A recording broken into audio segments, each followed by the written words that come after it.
ઠંડીની સિઝન ચાલુ થાય એટલે હું નવા અથાણા બનાવું છું. મને અથાણાનો બહુ શોખ છે અને ભાવે પણ એટલું જ.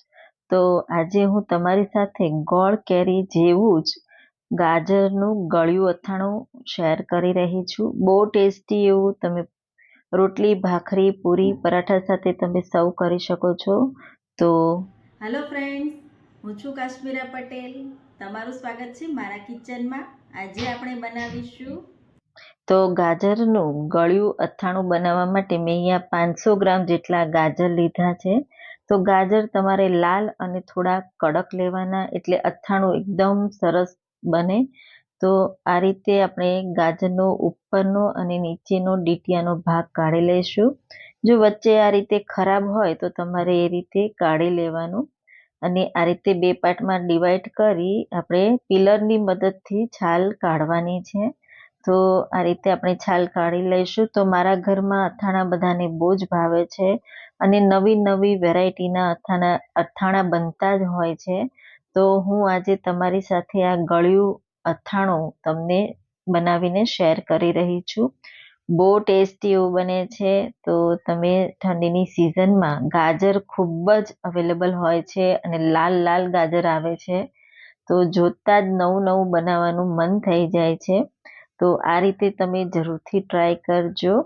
તો આ રીતે મેં ગાજરની છાલ કાઢી લીધી અને આ રીતે આપણે વચ્ચેનો વ્હાઈટ પાર્ટ હોય એ કાઢી લઈશું અને મીડિયમ એવા ગાજરના આપણે ટુકડા કરવાના છે. તો તમે લાંબી ચીરી પણ કરી શકો છો. હું આ રીતે ટુકડા કરી રહી છું. તો એ જ રીતે મેં બધા જ ગાજરને કટ કરી લીધા છે. તો જોતા જ ખાવાનું મન થઈ જાય એવા મીઠા લાલ ગાજર. તો આ રીતે તમે અથાણું કે કોઈ પણ તમે વેરાયટી બનાવીને ખાઈ શકો છો. હવે આપણે મસાલો રેડી કરી લઈએ. મિક્સિંગ જારમાં મેં અહીંયા મેથીના કુરિયા 1/4 કપ જેટલા, રાઈના કુરિયા 1/4 કપ જેટલા અને ધાણાના કુરિયા 1/4 કપ જેટલા, સાથે એક નાની ચમચી વરિયાળી. બહુ સારો એવો ટેસ્ટ આવે છે. તો ગોળ કેરીમાં આ જ રીતે આપણે મસાલો બનાવતા હોઈએ છીએ. એ જ રીતે આપણે આ મસાલો રેડી કરી લઈશું. તો પલ્સ મોડ પર આપણે ઓન ઓફ કરીને આ રીતે દરદરો મસાલો વાટી લીધો. તો તમે જોઈ શકો છો આ રીતનો આપણે મસાલો રેડી કરી લીધો. હવે કડાઈમાં 2 ચમચા જેટલું તેલ ગરમ કરીશું.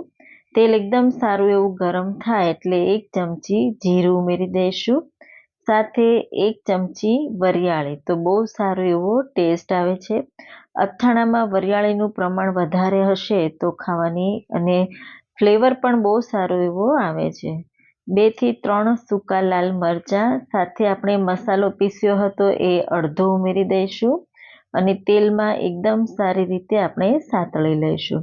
તો બધા જ રાઈના કુરિયા, મેથીના કુરિયા, ધાણાના કુરિયા બધા એકદમ સારી રીતે ફૂલી જશે ત્યાં સુધી આપણે સતત સાતળવાનું છે. ગેસની ફ્લેમ સ્લો જ રાખવાની. હવે એમાં આપણે પોણો કપ જેટલો ગોળ ઉમેરી દઈશું. તો ગળપણ તમારા ઘરમાં જે રીતે ખાતા હોય એ રીતે ઉમેરવાનું, પણ ગાજર ગળ્યા હોય એટલે એ રીતે તમારે ગળપણ રાખવાનું. તો આ રીતે એકદમ સારી રીતે ગોળ મસાલા સાથે મિક્સ કરીશું.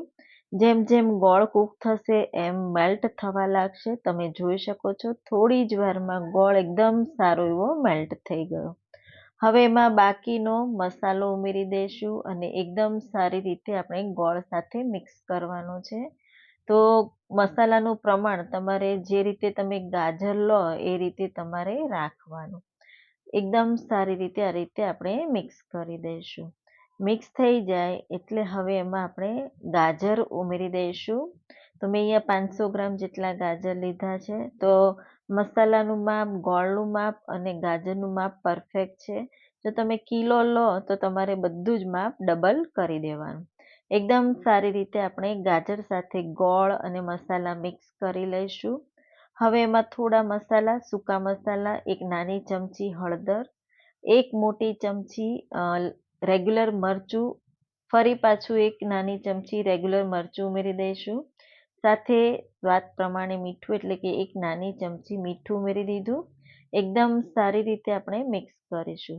જેમ ગોળ મિક્સ થશે તેમાંથી ગોળનું પાણી થશે તો તમે જોઈ શકો છો એકદમ સારો એવો રસો થવા લાગ્યો. તો ગેસની flame medium two high side કરી દેવાની અને સતત આ રીતે આપણે હલાવતા રહીશું. એકદમ સારી રીતે આપણે કૂક કરીશું. થોડી જ વારમાં આ રીતે બબલ્સ આવશે અને ગોળ એકદમ સારો એવો ઘટ થઈ જશે અને ગાજર પણ એકદમ સોફ્ટ થઈ જશે.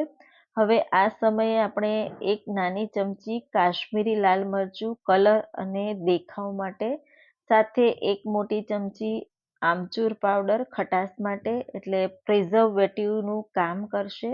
તો તમે આ અથાણું આખું વરસ સ્ટોર કરી શકો છો. બહુ ટેસ્ટી એવું બને છે. તો તમે જોઈ શકો છો હજુ થોડું પાતળું છે. થોડી વાર માટે આપણે થવા દઈશું. તો લગભગ અહીંયા 3 મિનિટ જેવું થઈ ગયું. તો એકદમ સારું એવો રસો ઘટ થઈ ગયો અને અથાણું બનીને રેડી છે. આ અથાણું ઠંડુ થશે એટલે થોડું થીક થઈ જશે. તો આ એકદમ પરફેક્ટ કન્સિસ્ટન્સી છે. તો આ રીતે જ તમારે અથાણું રેડી કરવાનું. તો આ અથાણું તમે પૂરી, પરાઠા, રોટલા, રોટલી સાથે સર્વ કરો, ઇવન દાળ ભાત સાથે તો બહુ ટેસ્ટી એવું લાગે છે. તો જરૂરથી ટ્રાય કરજો.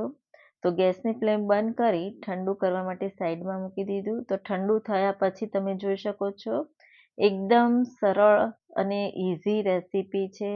તો આ રીતે કાચની બરણીમાં ભરી તમે 1 વર્ષ સુધી સ્ટોર કરી શકો છો. બહુ ટેસ્ટી એવું બને છે. તો જરૂરથી ટ્રાય કરજો. ઠંડીની સિઝનમાં ગાજર ખૂબ જ લાલ લાલ આવતા હોય છે. તો આ રીતે અથાણું બનાવી તમે સ્ટોર કરી શકો છો.